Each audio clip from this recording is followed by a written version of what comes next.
ನಮ್ಮ ದೊಡ್ಡವ ಎಲ್ಲಿ ಬಂದಿದ್ದಾಳು ಅಂತ ನೋಡ್ತಾ ಇದ್ದೀರಪ್ಪ. ಅದೇ ಹೊಲ್ದ ಹತ್ರ ಬಂದೀವಿ ಕಣ್ರಪ್ಪ. ಯಾಕೆ ಗೊತ್ತಾ, ಆಳಸ್ನ ಕುಯ್ಕೊಂಡು ಹೋಗೋಣ ಅಂತ ಬಂದೋ. ಮನೆ ಹತ್ರ ಇದ್ದು ನನಗೂ ಒಂಥರ ಬೇಜಾರಾಯ್ತಿತ್ತು. ಅದಕ್ಕೇ ಹೊಲ್ದ ಹತ್ರ ಬಂದರೆ ಒಂಥರ ಮೈಂಡ್ ರಿಪ್ರೆಸ್ ಆಗುತ್ತೆ ಅಲ್ವಾ ರೀ. ಏನು ಮಾಡ್ತಾಯಿದ್ದೀರಿ? ಹಾಂ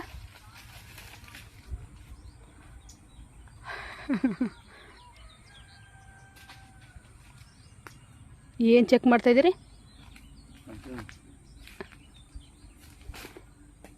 ಗೊತ್ತಾಯ್ತದ ಹಂಗೆ ಹೆಂಗೆ ಹಾಂ ಸಿಕ್ಕಿಲ್ಲ ಅನ್ಮೆ ಕೊಡ್ಬಿಟ್ಟಿರಿ. ಸಿಕ್ತಾ?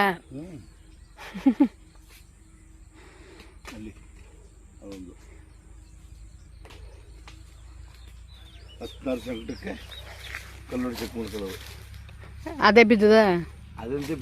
ಅಲ್ಲ ನಾನು ಹೇಳೋದು. ಆಮೇಲೆ ಹತ್ತನೇ ಬೇಕು ತಾನೆ, ಅಲ್ಲೇ ಹೋಗಿ ಕುಟ್ಟು ನೋಡೋರಾಗಲ್ವಾ? ಇಲ್ಲೇ ಸೆಲೆಕ್ಟ್ ಮಾಡ್ಕೊಳ್ಳೋದ?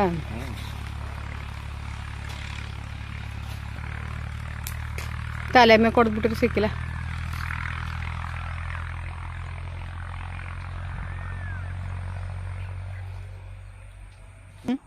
ಮತ್ತೆ ಎತ್ತಿ ಕುಡ್ಲು ಕೊಡ್ಬೇಕಾ?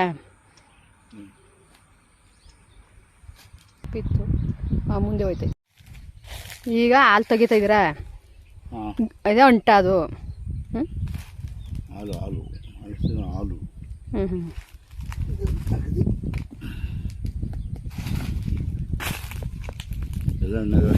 ಎಲ್ಲ ಹಣ್ಣಾಗಿದ್ದಾವ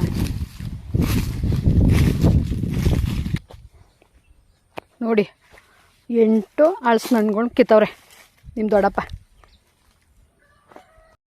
ನಿಜವಾಗ್ಲೂ ಹೇಳ್ಬೇಕು ಅಂದರೆ ಈ ಹೊಲ್ದ ಹತ್ರ ಬಂದಾಗೆಲ್ಲ ಮನ್ಸಿಗೆ ಎಷ್ಟೋ ಸಮಾಧಾನ. ಈ ಹಸ್ರೆಲ್ಲ ನೋಡ್ತಾಯಿದ್ರೆ ಎಷ್ಟೋ ಮನ್ಸಿಗೆ ಖುಷಿ ಅನ್ನಿಸ್ತದೆ ಕಣ್ರಪ್ಪ.